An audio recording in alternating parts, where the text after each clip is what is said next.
Verification ಎಲ್ಲ ಮಾಡಿದ್ರು, ಯಾವುದು ಡೆತ್ ನೋಟಿಫಿಕೇಶನ್ನು ಅದು ಏನು ಬರೆದು ಇಲ್ಲ. ಯಾರು DCP ಎಲ್ಲ ಬಂದಿತ್ತು, ಅವ್ರ ಜೊತೆ ನಾನು ಮಾತಾಡಿದ್ದೀನಿ. ಒಳ್ಳೆ ಮನುಷ್ಯ ಮಾತ್ರ.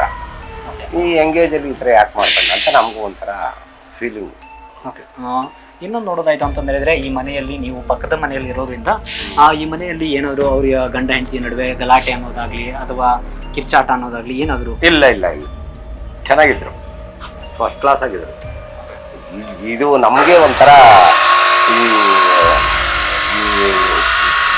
ಡೌಟ್ ಅಂದರೆ ನಮಗೆ ಒಂಥರ ಫೀಲಿಂಗ್ ಆಗೈತೆ, ಯಾಕೆ ಈ ಥರ ಮಾಡ್ಕೊಂಡ ಮನುಷ್ಯ ಇಷ್ಟು ಚೆನ್ನಾಗಿದ್ದೇನೆ.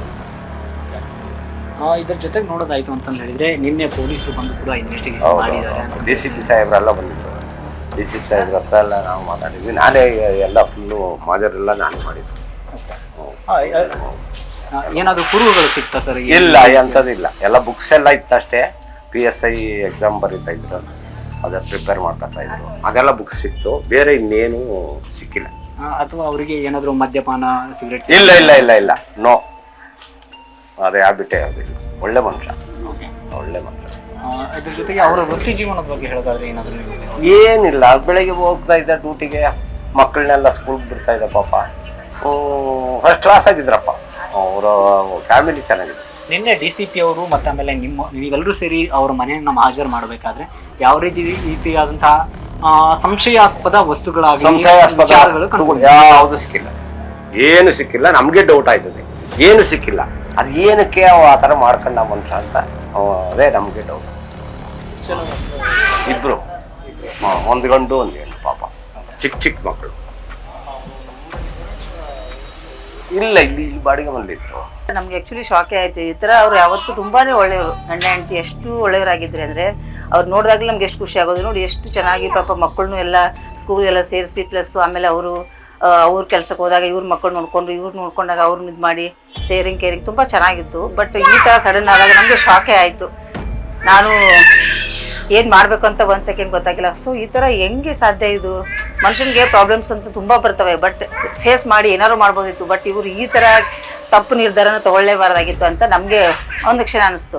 ಹಂಗೆ ಮಾಡಬೇಕು ಅಂದರೆ ಅವರು ಆ ಮಕ್ಕಳು ನೆನಪಾದ್ರೆ ಅವ್ರಿಗೆ ಹೆಂಗೆ ಆಗಲಿಲ್ಲ ಅನ್ನೋದು ನಮಗೆ ತುಂಬ ಆಘಾತ ವಿಷಯ ಅಂತ ಹೇಳ್ಬೋದು ಸರ್. ಇದ್ರ ಜೊತೆಗೆ ನೋಡೋದಾಯ್ತು ಅಂತ ಹೇಳಿದ್ರೆ, ನೀವು ಗಮನಿಸಿದ ಹಾಗೆ ಅವ್ರ ನಡುವೆ ಏನಾದ್ರು ಜಗಳಗಳಾಗಿರ್ಬೋದು, ವೈಷಮ್ಯಗಳಾಗಿರ್ಬೋದು, ಏನಾದರೂ ಆ ಥರ ಯಾವತ್ತೂ ನಾವು ಕಣ್ಣಿಂದ ನೋಡಿಲ್ಲ. ಅವ್ರು ನೋಡಿದ್ದು ಯಾವಾಗಲೂ ಚೆನ್ನಾಗಿ ಖುಷಿಯಾಗಿರೋದನ್ನೇ ನಾವು ನೋಡಿದ್ದೀವಿ. ಬಟ್ ಈ ಥರ ಶಾಕಿಂಗ್, ಇದು ನಮ್ಗೆ ಶಾಕಿಂಗ್ ನ್ಯೂಸ್ ಅಂತ ಹೇಳ್ಬೋದು ಸರ್. ಯಾವತ್ತೂ ಅವರು ಜಗಳ ಮಾಡಿರೋದಾಗ್ಲಿ ಇದಾಗಲಿ ಯಾವತ್ತೂ ನೋಡಿಲ್ಲ. ಎಷ್ಟು ಪ್ರೀತಿ ವಿಶ್ವಾಸದಿಂದನೇ ಇದ್ರು. ಬಟ್ ಈ ಥರ ಏನಕ್ಕೆ ಆಯ್ತು ಅಂತ ನಮಗೂ ಈಗ ಕೂಡ ಗೊತ್ತಿಲ್ಲ. ಅವ್ರಿಗಿಬ್ಬರು, ಫಸ್ಟು ಹುಡುಗ ಇದೆ 4 ಇಯರ್ಸ್ದು, ಆಮೇಲೆ ಇನ್ನೊಂದು ಹುಡುಗಿ 2 ಇಯರ್ಸ್. ನಮ್ಮ ಮಕ್ಕಳು ಸೇಮ್ ಏಜೆ, ತುಂಬ ಒಳ್ಳೆಯವರು ಪಾಪ. ಎಷ್ಟು ಗಂಟೆಗೆ ನಡೆದಿರ್ಬೋದು? ನಾವು ಮಾಮೂಲಿ ಒಂದು 5-6 ಗಂಟೆ ಅಷ್ಟರಲ್ಲಿ ಎಲ್ಲ ಜನ ನಿಂತ್ಕೊಂಡಿದ್ದಾರೆ. 4 ಜನ ನಿಂತಿದ್ರು. ಯಾಕೆ ನಿಂತಿದ್ದಾರೆ ಈ ಥರ ಅಂತ ನೋಡಕ್ಕೆ ಬಂದರೆ ಈ ಥರ ಅಂತ ಗೊತ್ತಾಯ್ತು ಅಷ್ಟೇ ಮ್ಯಾಟ್ರ್. ಹಾಗಾದ್ರೆ ಇಷ್ಟೆಲ್ಲ ಇದ್ರೂ ಕೂಡ, ಇಷ್ಟೆಲ್ಲ ಸಂತೋಷ ಇದ್ರೂ ಕೂಡ ಶರಣಪ್ಪ ಅವರ ಆತ್ಮಹತ್ಯೆಗೆ ಕಾರಣಗಳೇನು ಅನ್ನೋದು ಕುತೂಹಲಕಾರಿಯಾಗಿ ಉಳಿದಿದೆ. ಕ್ಯಾಮರಾಮನ್ ಸತೀಶ್ ಜೊತೆ ರಿಪೋರ್ಟರ್ ಶಿವರಾಜಂ ಕೆ, ವಿಜಯವಾಹಿನಿ, ಬೆಂಗಳೂರು.